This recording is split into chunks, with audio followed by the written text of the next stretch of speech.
the professional jobs that he's had, and also with his own companies and businesses.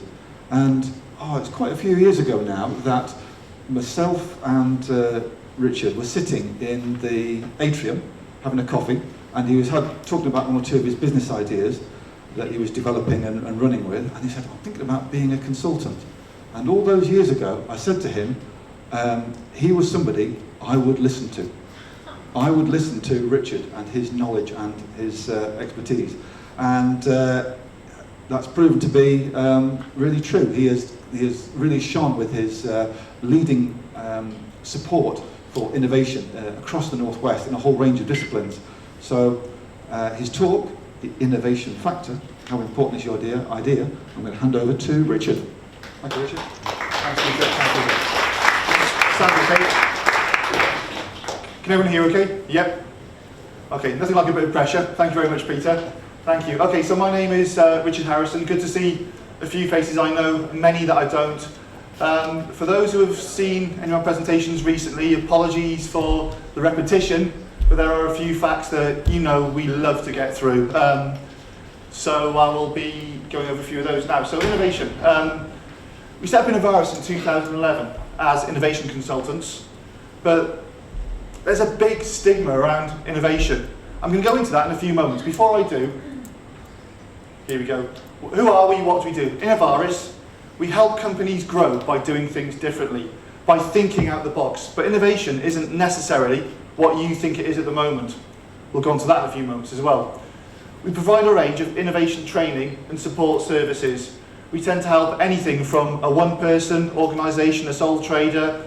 The most recent company we've signed up employ 260 people and do all the fabrics for John Lewis.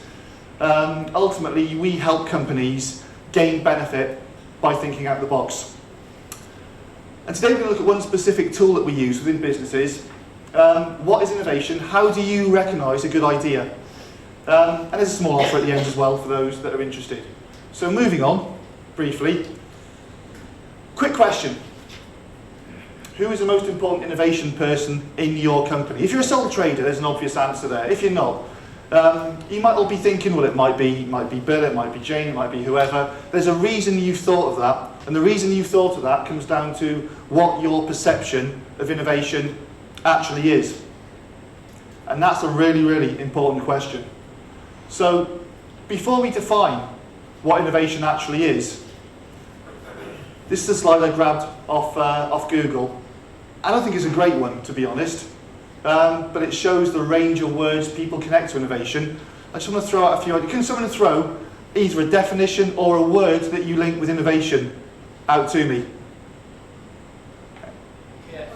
Creativity. Okay, thanks. Okay, so we've got creativity. You. Oh, sorry. Sorry. Oh. Improved. Yeah, it was. Yeah, that's a good one. Improved. See, improved. I really like that one because that's captured it in a nutshell to a degree. And the challenge we have with innovation, I'm going to do a presentation at some point, and I'm going to say there's no S on innovation because people refer to innovations. Innovations, for those of you who are old enough to remember, like myself, was a really bad magazine that went around in the late 70s, early 80s. I think it's been superseded by Betterware. And it had this magical ability to convince you that you needed a battery-operated boiled egg sheller and peeler or something like that. And you'd go out and you'd buy it, it would be absolutely useless, it would spend 15 years in a drawer and never see the light of day. Because of this, people think that innovation is about mad ideas, purely about doing something creative but wacky as well.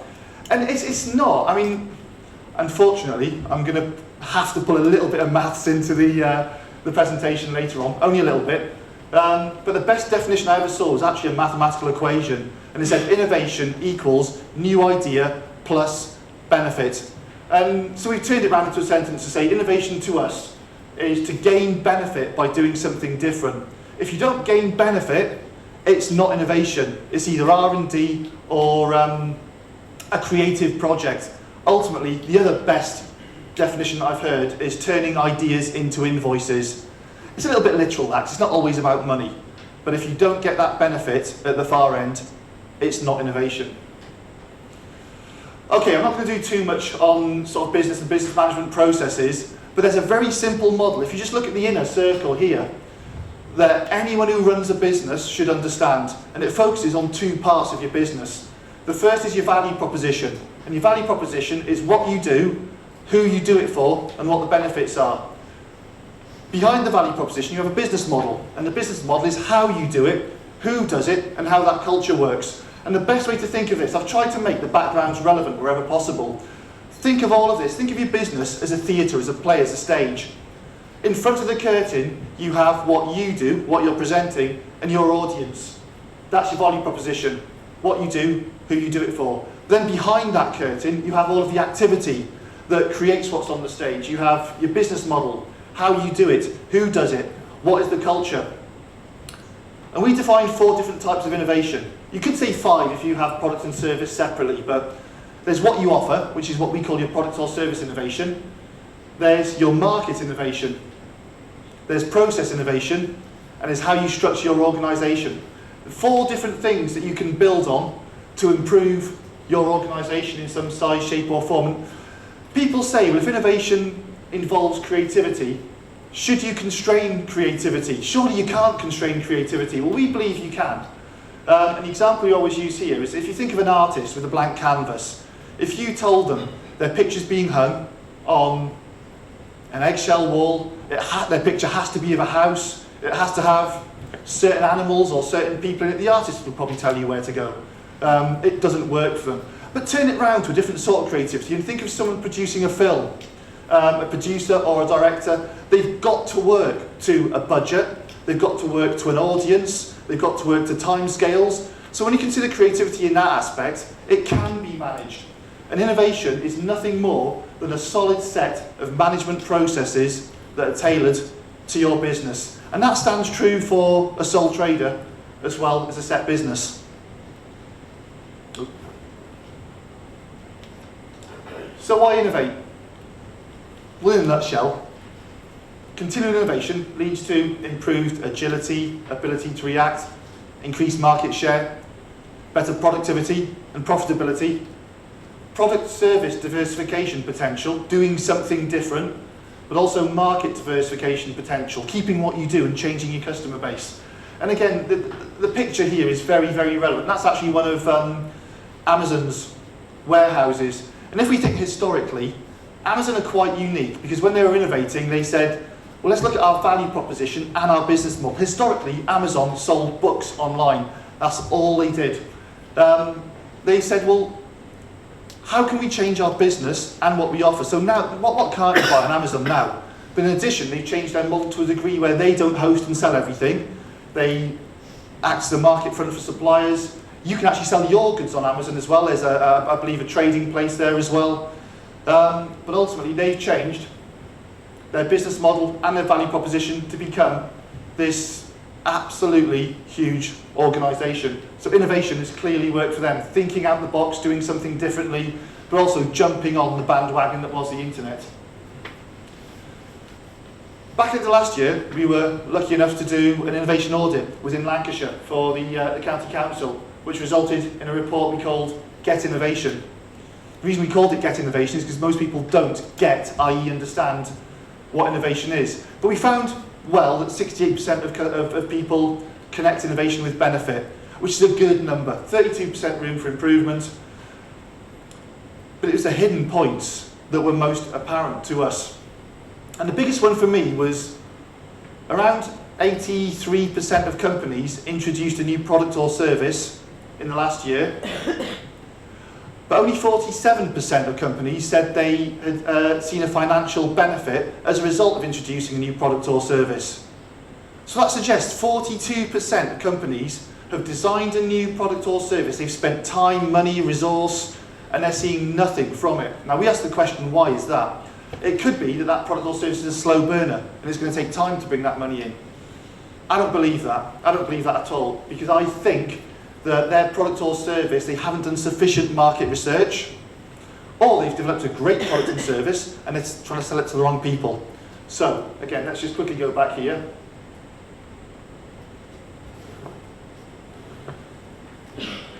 Your product service innovation ties in very closely to your market innovation. Someone once said to me, it's better to sell something you haven't yet made than to make something you can't sell. I think very, very wise words. If you don't know who's going to buy your product or how to sell your product, it's pointless making it. And ditto, process and organisation, they work very much hand in hand. So moving on.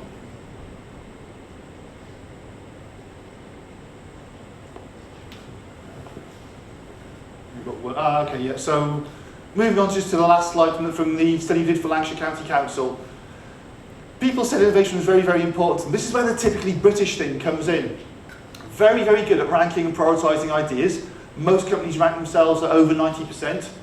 Very, very good at maximising staff creativity, but this is the old, and I say, it's my analogy, the British thing. We're very, very good at developing ideas. We're not great at selling them. That's where we look across the ocean to to the Americans, who I think excel at bigging themselves up and selling their products and services.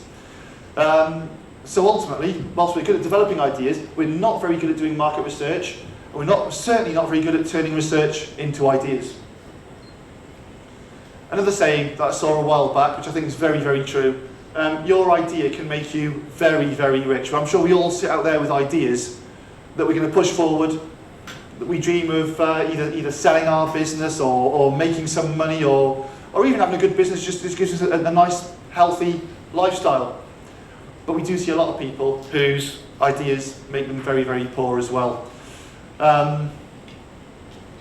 People like or dislike us because we are brutally honest, but we would rather let you know if an idea is not fantastic, so you save money, time and effort in the long run.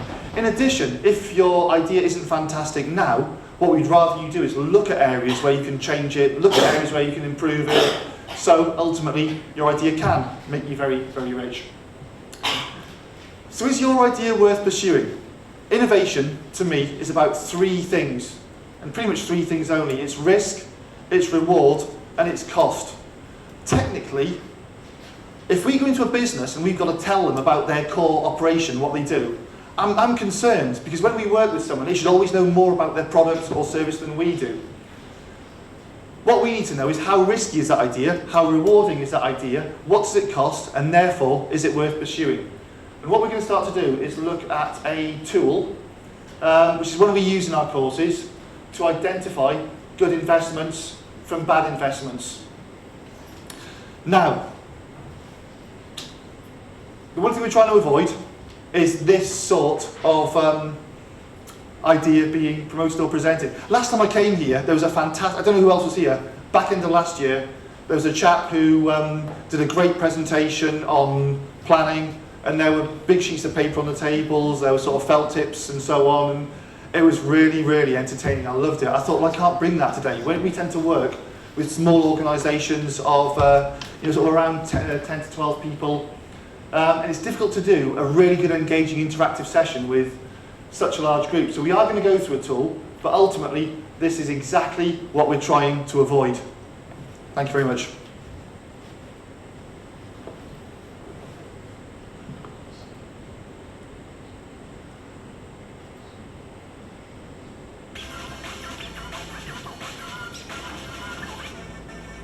It is ice cream. Do you want me to eat this? No. No, okay. What's the matter there? Lay it on.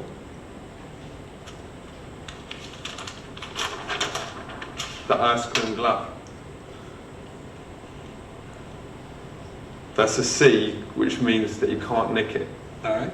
Have you seen one of these things before? Sure, Everyone in school learns these things. sure, Venn diagrams. sure. People who like ice cream. People who has hands. Sure. What's this section here? That's our target market, isn't it? Okay. We did an intranet search for ice cream. We come back with 6,121 result. We did an intranet search for the gloves. How much results did we get? 325, 0, 113. So you times those together, what does you get? This is just people on the internet looking in. 203 zillion, whatever, 496,400, and then a 1. Check this out. If all those people bought one glove Right. at $19.99, Right. just one glove, business would be worth, wait for it, I'm waiting. that much. That is such a big number, couldn't fit it that way. That in English, 34.6 billion dollars. How does we promote this company? We promote it with the strongest image. Anyone who's seen that episode knows we probably can't show you what the strongest image is. I'll never be invited back here again. But ultimately what we're trying to show there is people push ahead with their ideas thinking they're superb without often having the understanding or the means to analyse them in the way that they need to. So what I'm going to do is I'm going to talk you through a tool we use to analyse ideas. And you've got a couple of options here. You can either use the tool as I speak. I'll talk you through an example and a case study. It's good to do it yourself because it can be quite eye-opening and quite scary. If you don't want to do it now, it's not a problem. I'll talk you through an example as well. But if you do, it can be quite interesting and quite useful. So ultimately, I've got to stop pointing at the screen. Let's try pointing over there. Thanks a lot, thanks. We're going to look at reward, we're going to look at risk, and we're going to look at resources, or cost, I think I've worded in this presentation. And the first thing you need to do, on the sheet, is question 1. It says calculate your reward. And what we're talking about here is on a scale of 1 to 10, how important is this idea to your business? If it's the only thing that you do, then you'd probably say it's a very, very important idea, a very, very important thing to push forward. If it'll have a minor impact, but won't be groundbreaking to you, it'll probably be at the lower end.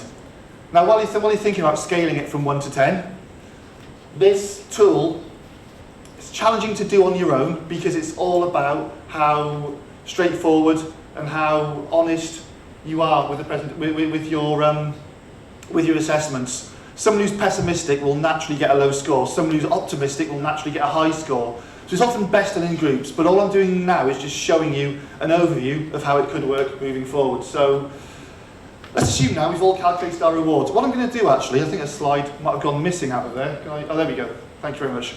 The example I'm going to use, again, anyone who's seen me present before knows the client that I've worked with and love. Works with contactless payments. Are you all familiar with contactless payments? Okay, if you have a card in your wallet or purse that has that symbol on it, it means you no longer, if you're spending less than £20, have to type in a PIN number. You can hold the card, buy a suitable reader, and it'll just take the money off you straight away. Sounds fantastic, quick, easy, beats queues. Until we were in Pret-a-Manger a while ago, and we saw someone going to pay with a card. The terminals were very close, and they actually paid for the person next to them by accident. What we now know is a contactless credit card can be read. Our current research is suggesting up to 2 to 3 feet away with a suitable mobile device. So, in all honesty, if you've got a Samsung phone or an iPhone 6, then it's highly likely that you can take data from a contactless credit card. And what this chap had done, he developed a way to stop that from being read. So ultimately, if we're stood on a tube, we did this in a controlled experiment, I've got to say, you can actually, with a Samsung phone, read someone's contactless credit card through their pocket, through their wallet, or through their bag. It's quite scary. So he's designed a way to stop that happening. And it's a small contactless card size device that has a fabric in the middle. And the fabric renders your card unreadable when it's next to it. So that's the example I'm going to use. This guy has designed something to prevent your card from being read when it's in your pocket or when it's in your purse or wallet. So the idea to him, it was the only thing he was pushing forward. He ranked it at 9. He had other ideas he wants to push, so if it didn't work, he could go down another path, but it was really, really important. So he said, the reward for me is 9 out of 10. It's that important. Let's go on to risk. When we work with a client, we tend to identify the 4 most important areas about their idea. They tend to surround the marketplace, designing a solution, developing a solution, and turning the idea into a benefit. But it differs on a project-by-project basis. However, because we're in a large group today, I've set those for us. So again, it may not be wholly accurate, but it gives you an idea of how the tool is used. So ultimately, you need to define 4 areas that dictate how successful your project will be. So what I'm going to do now, I'm going to ask you for the first, which is your marketplace. We're given a percentage answer, 0 to 100. To what degree can you provide demonstrable evidence a market exists for this solution? And to give you some examples, I mean, do you have tangible facts? Is the problem real or anticipated? Is the market ready for your solution? If you've been out, done a bit of market research and you know there's a market for what you're doing, it's 100%, plain and simple. If it's the case of saying, well, I think it's good, my mate told me it's good, but I've not done any market research, then I've got to go with my best thought, which may be 40, 50, 60%. So again, the tool's only as good as your ability to provide that degree of accuracy. But have a guess at the percentage of confidence you have that you can demonstrate a market exists. Okay, moving on quickly. The second one is your ability to design a solution to that problem. So you have a problem, you believe the market exists. To what degree can you develop and design a solution to satisfy the given problem? Again, 0 suggests it can't be done, 100% suggests you've already done it. In a lot of cases, that will be true. I mean, the guy developing this card, he already had a solution and he had shown that it works. So for him, that was 100%. What we're asking is, do you have the knowledge to solve your problem? Do you have experience in a given area? Do you have the ability to design appropriate solutions? If I was looking to design a tool for brain surgery, the chance of me actually doing it is probably 5 to 10%, because I don't know the market, I don't have any knowledge there. So again, think of a percentage, 0 to 100, on how confident you are you can design and develop a solution that satisfies your problem. Can you get other people to design it while you're doing it? Oh, absolutely, yes. So it may be, yeah. You could have the idea, but get Absolutely spot on. outsourced it. Good point, really good point there. So it doesn't mean that you have to have the knowledge yourself, but in that case, you know someone, or you can outsource it. So again, if you're a design agency, and I'm looking at something that needs your skills, I might have 80% confidence in you, 90% confidence in you, probably stop shy of 100, unless we'd had a discussion and you said, without fail, I can do it. So let me rephrase that. To what degree can a solution be designed? Thank you very much, thank you. And this builds on what you were just saying, funnily enough. You've designed it, can you turn it into a production, quality, service, product, whatever it may be? And again, with this chap, he designed one card, it worked perfectly. But the problem was, the card was actually a piece of fabric in between 2 plastic shields. And getting the card to stick between the plastic without it warping was a massive, massive challenge. But in all honesty, he'd done it. He'd gone to a card manufacturing organisation, they'd done it, they'd come up with the price. The price was a little challenging, but not a showstopper. So the next question is, to what degree can your specification be turned into a product or service which satisfies the problem? And an important point here is, unlikely you'll do this yourself. Do you know productionisation or manufacturing partners in the case of a product? Is your implementation commercially affordable? Do you have the resources to develop the solution or the contacts? So again, what we're looking at now is 0 to 100. Can it be done on a mass scale? So let me go back, the card. From what I remember, his knowledge of a market was about 60 to 70%. The ability to design a solution was 100%. The ability to develop a solution was 100% because he'd already done it. The last question was implementing the solution. To what degree do you have the skill and resource to sell the product to the intended marketplace? How are you going to sell it? Do viable profit margins exist? And what is your sales model? And taking the card, for example, we went to a few retail organisations. I mean, one of them was WH Smith's. And they wanted a profit margin of, I think, around 90%. So if the card was selling for, and you have to pay for shelf space as well. So ultimately it worked out, if the card was selling for £4.99 on the shelves, they wanted to offer you for 49p. Now in most cases we're looking at around 30%, we believe. So if you know, if something's going to sell for £9.99, you need to be selling it to the shop for around £3, and that includes your production costs, your profit margin, absolutely everything. So going back to the question, to what degree do you have the skill and resource to sell a product to the intended marketplace? 0 to 100. If you're using it in-house, it's 100 because you know you're going to use it. And this is all about implementing the solution. So, this is the challenging bit. And it's challenging because the number you see is often a little bit shocking at the far end.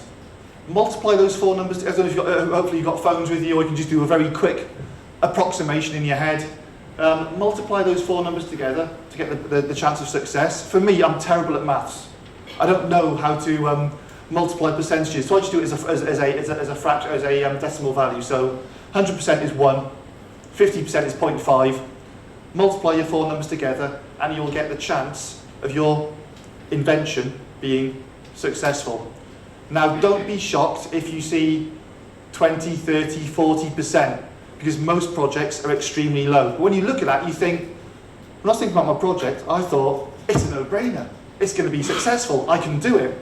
80% chance of success. But when you start to bring in the market assessment and the production potential, and can you sell it, I say it is normal to see figures 25, 35, 45%. We've then got to bring in what we call an innovation factor. And there's not much more math beyond this, fortunately. Multiply your reward, which is a number from 1 to 10, by your risk, which is this percentage. And that's your innovation factor. What does that mean? Does it mean anything at all? Well, ultimately it does. We've done a lot of research into this with a range of companies, and we found, don't worry about this too much, there's a much simpler version of this. If you look at the reward, and you look at the risk, we can split inventions into 4 areas. You get your gold zone, you get your silver zone, you get your bronze zone, and you get your dead zone.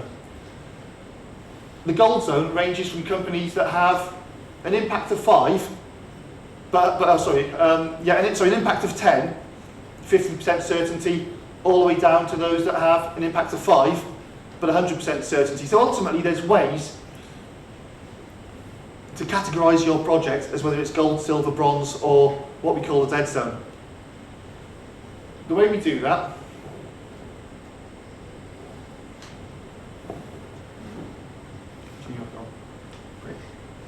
thank you very much, thank you. If your innovation factor is greater than 5, it falls in what we call the gold zone, and it's pretty much a no-brainer. The risk feels right, the reward feels right. It's one that we would recommend highly pushing ahead with. But you get very few projects that are 5 or above.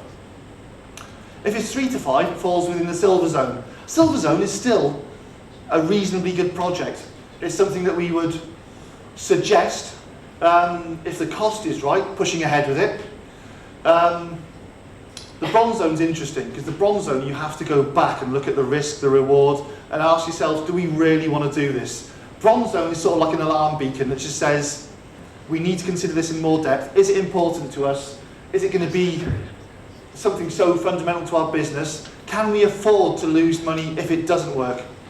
And then less than 1.5 is, again, as we've phrased it, the dead zone.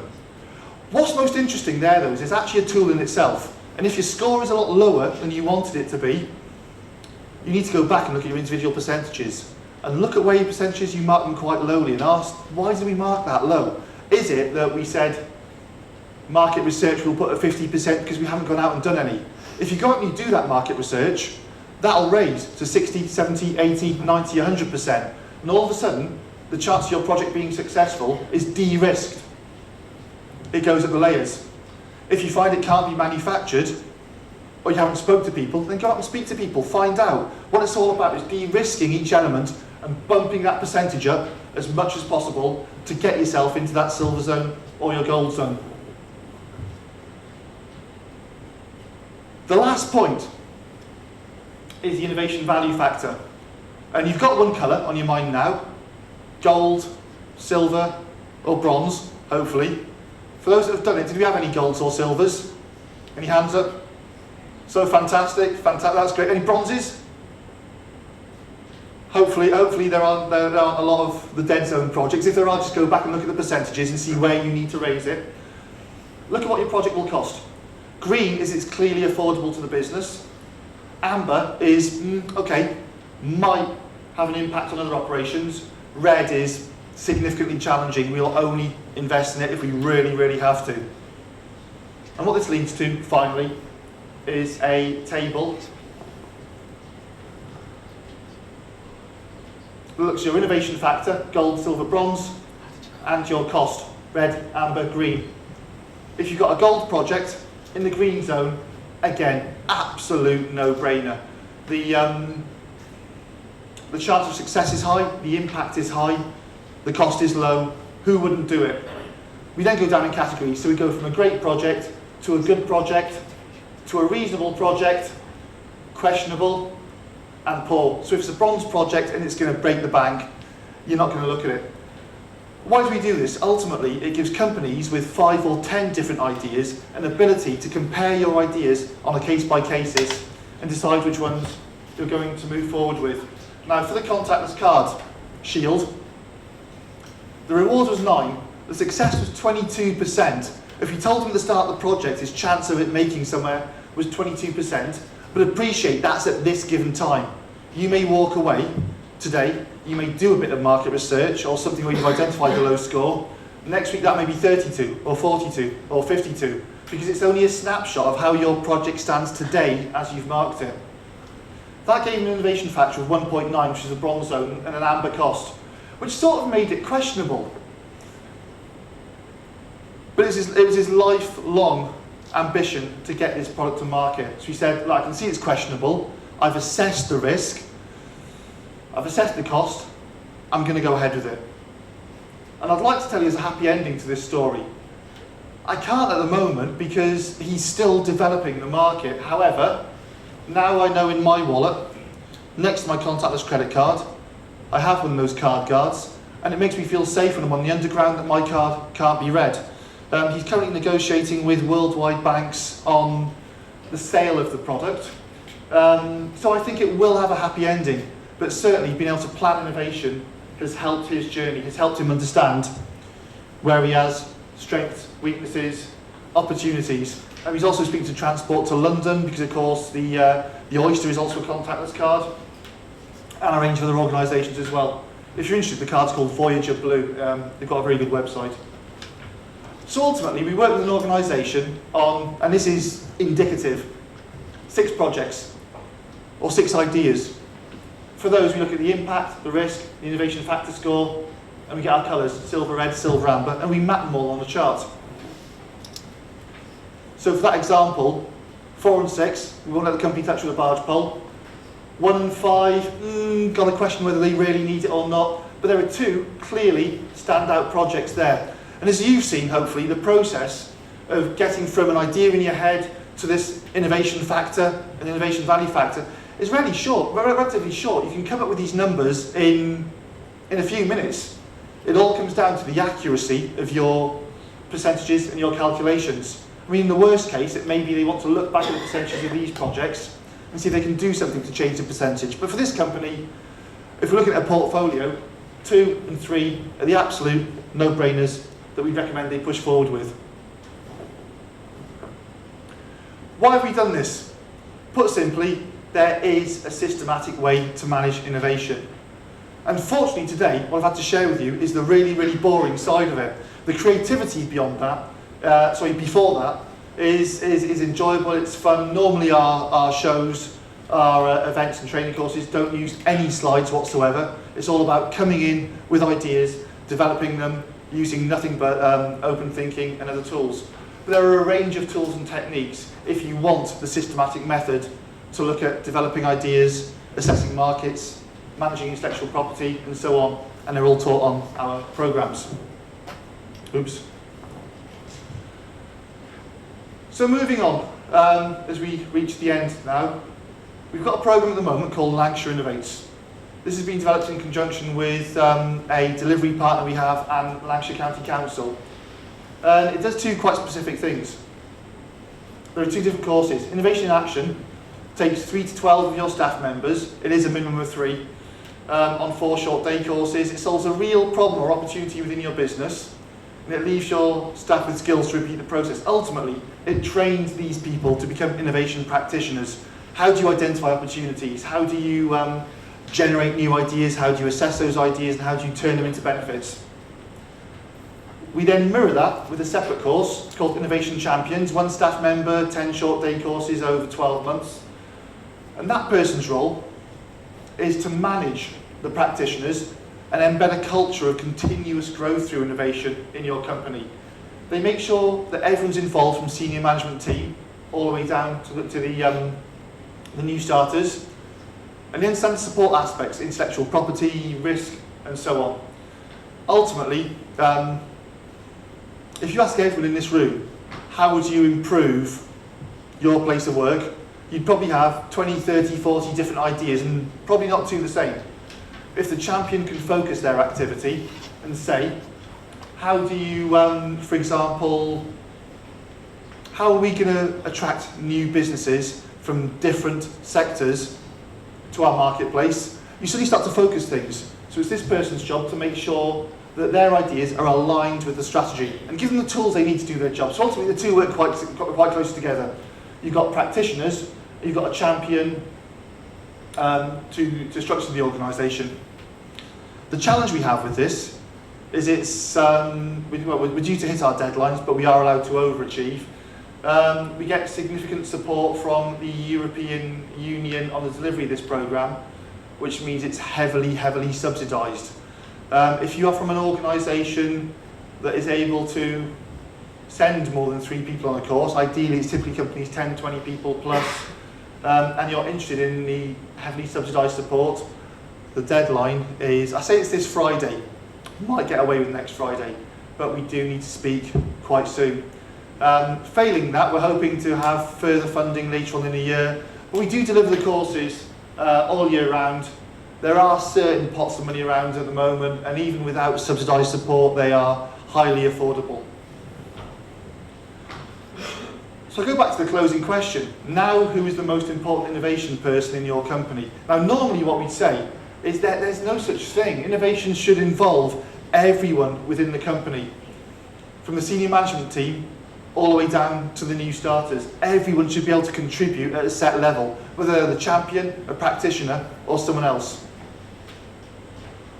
But I'm going to change that a little bit, just for today, because now, this moment in time, the most important innovation person in your company is actually you, because it's up to you what you want to do with this, with innovation in general, and how you take it back to your business. Bearing that in mind, if you're interested in innovation in any of our courses, I'm going to be around to the end. Please, I'd love to have a chat to you. The beauty of our work is we find out what you guys do, and that just makes us enthusiastic. My phone number's there, my email's there. You can find me on LinkedIn, on Twitter, we're Inovaris_UK, we're on Facebook as well. And every day we're throwing out points, facts on innovation and business growth. So hopefully something we do may be of interest or use to everyone in this room.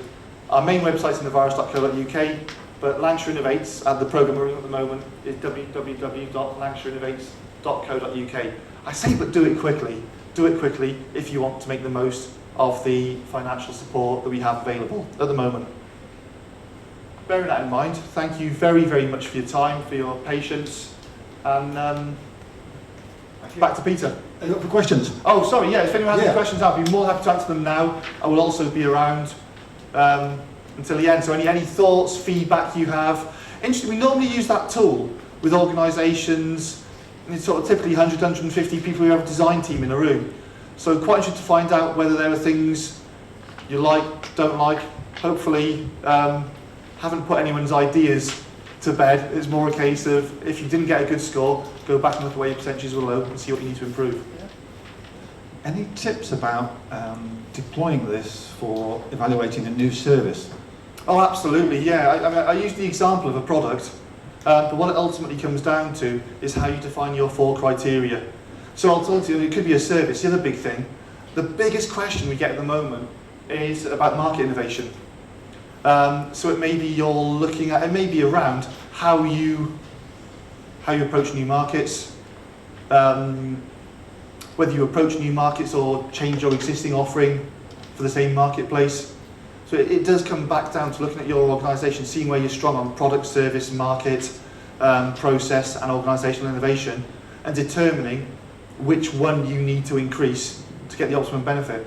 And if it's a service, you've got to try and look at how much it would cost you to deliver that service. Oh, absolutely. And, Yeah, when we're talking cost, of course, whenever I say cost, I've started to use the word resource instead, because cost is person time, it's access to equipment, it's other people's time. So yeah, cost isn't only a pound value. It's what you need to put in to make something work. Any questions for Richard? There we go. Gentlemen. I don't know whether it's really appropriate, or let's say, don't know whether it's really appropriate, but like your opinion, if you're aware of them, of companies like Innovative Product Design, who supposedly take your ideas and develop them and then do the market research for you. Okay. Yeah. My personal opinion, and it is obviously nothing but a personal opinion, I can only speak for ones I've come across, is there are good ones and there are bad ones. Let me give you a couple of examples. When I worked at Business Link, we had a lovely lady who designed a new valve, and she sent it off to one of these companies, not signed up. No, they want to see your idea before you sign a non-disclosure agreement, which immediately questions whether it's patentable or not. And they sent us some beautiful drawings. I think they charge about £10,000. They sent us these fantastic blow-up drawings, and they designed this valve with 50 different pieces, all coloured in different colours and so on. And she took it to a manufacturer and went, 50 pieces in that, you can't manufacture it, it's not simple, it's not straightforward. Take for example a plug. Do you remember the old plugs used to have something like 6 screws in and the sort of the cable tie and so on? The new plugs are pretty much 2 pieces. This one company hadn't designed it for manufacture. They'd done some pretty drawings. On the other hand, we work with a company in Daresbury who get funding for you, who do market research for you, and who can tie in design partners, and they are fantastic. They're absolutely superb. So I think, as with a lot of things, it's horses for courses. I mean, we always do internet research based on people we want to work with to find out if there are horror stories out there and so on. And I am a firm believer that people do business with people. So if you speak to them, get to know, if they're asking for your intellectual property and they're not prepared to sign a non-disclosure agreement, I'd have alarm bells going off straight away. But then it's a case, I mean, case studies are always good. Have you worked with someone we can contact? I've heard horror stories, and I've heard fantastic stories as well. There used to be a company that used to advertise on TV later. I remember them. It was always the last few adverts at like half 11. Send us And your I think idea. it was an American company, I think, and they send you all the paperwork, and their business is not to get a product to market. No. They've identified that there are people out there with ideas that don't know what are looking for advice, and they just want to make money out of them. And so you get a glossy report, a lot of standardised figures that look, it has some value, but it's not really usually pertinent. It's usually they've done a quick half an hour to get some information for it. So you do have to be very wary. And I think that some of them got closed down because their practices were dodgy. Their aim was to make money out of people who thought they had ideas, rather than as to be focused on the design to get it to market. You're better finding strategic partners that are much more aligned to enter into a partnership with. Yeah, absolutely. I mean, those companies as well. I mean, I remember out of curiosity, I sent a question to one, probably about 10, 15 years ago. I did the same. They said, okay, send us your design, let us have a look at it. It'll probably cost you around £5,000-10,000, whatever it may be. And for lack of a better term, to be polite, some of them used to be, maybe still are, leeches. They prey on someone who has a dream and try and get that money out of them. But then that said, there are some companies out there, and I can chat to you separately if you want and recommend some of them. Certainly like that are superb. I mean, certainly I'm talking to two companies, the British one and the American one. yeah. Yeah, totally different reactions. And trying to make decisions on which way to go. Yeah, it depends specifically what you want. We prefer individual partners for each thing. We don't believe someone can do market research, sell your product for you, design it for you, make it for you. But there are normally, especially with universities as well, very, very cost-effective ways of doing each stage separately. And of course you're de-risking it as you move forward. You get past that first stage, and then you're 100% there, onto the second stage. So sit and have a chat later on. Give more details as well. I've got the 5th or 6th stage already. I have patented it. Fantastic. I registered it. I introduced handmade. Fantastic. Yeah. Fantastic. The thing to be aware of is if you've patented and you've done some work, never forget your R&D tax credits in your patent box as well. I can tell you about those later too, if you want. There was another question. Oh yeah. Hello again. Looking at the Lancashire Innovate support, I believe that's a training package for people to explore their ideas. What about those with ideas which have completely explored and done all the research?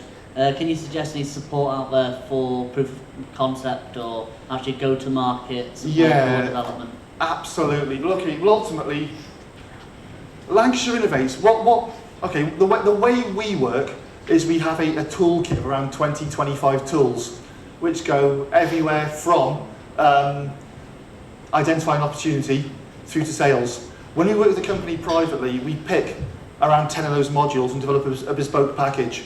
Lancashire Innovates is 10 pre-chosen modules that are suited to classroom learning. If you've already got the idea, so I'm not saying just for me particularly, but I think I speak to a lot of startups and we've had a lot of support, TSB innovation vouchers, we've had match funding on development, and we've probably looked at about 20,000 worth, 30,000 worth of grants in the last 2 years.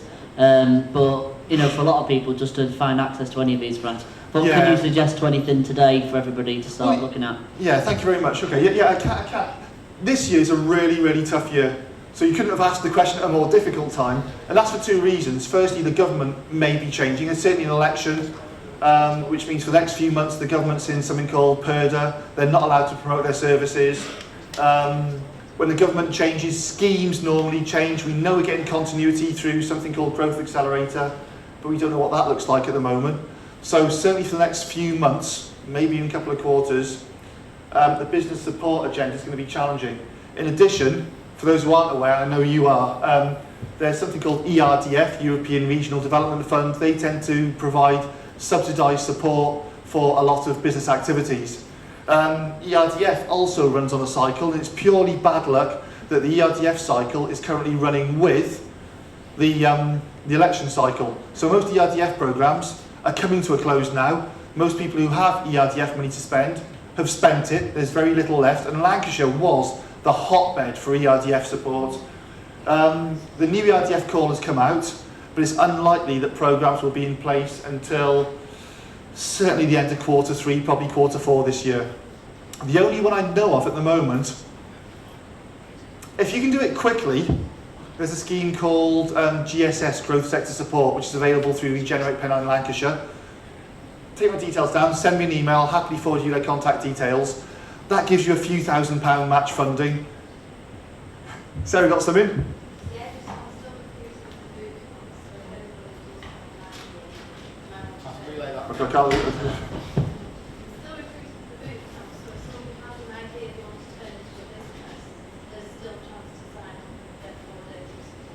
Fantastic. Can I suggest then, certainly with startup businesses, we tend to deal with more businesses that have been running for a while. If you have questions on startup, Sarah's your person to speak to without a shadow of a doubt. I don't know if there's anything still available through Leap or not, but also there is. Okay, great, thanks. So Sarah's a great person to talk to there as well. The other thing is if you're an established business, there are these things called growth vouchers that give you some subsidised support, but you can only spend it with a registered supplier. So at the moment, there's not a huge amount around, but if you can hold off until towards the end of the year, you'll have a whole new raft of ERDF projects. Oh, let me just listen. Let me come over here, top way of the light. Just a couple of points of clarity on that. My name's Phil Paramore, Business Growth Advisor. I've been here with Growth Accelerator this afternoon. There is an extension of 2 years, but in terms of process for accessing the next 2 years from April, they're still working through all of that, so that should become clearer in the next few weeks. Fantastic.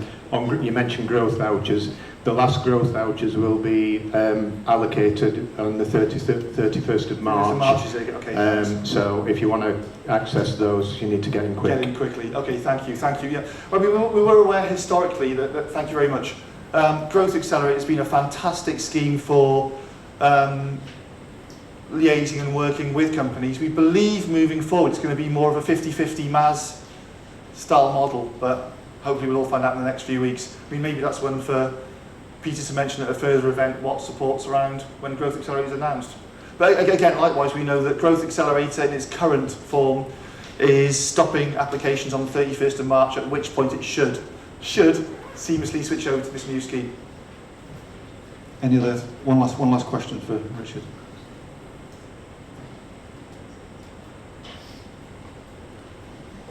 Well, thank you very much, Richard. Thank you very much, Peter. That was the most simple and most powerful innovation presentation I've seen, so thank you very much. Thank you very much.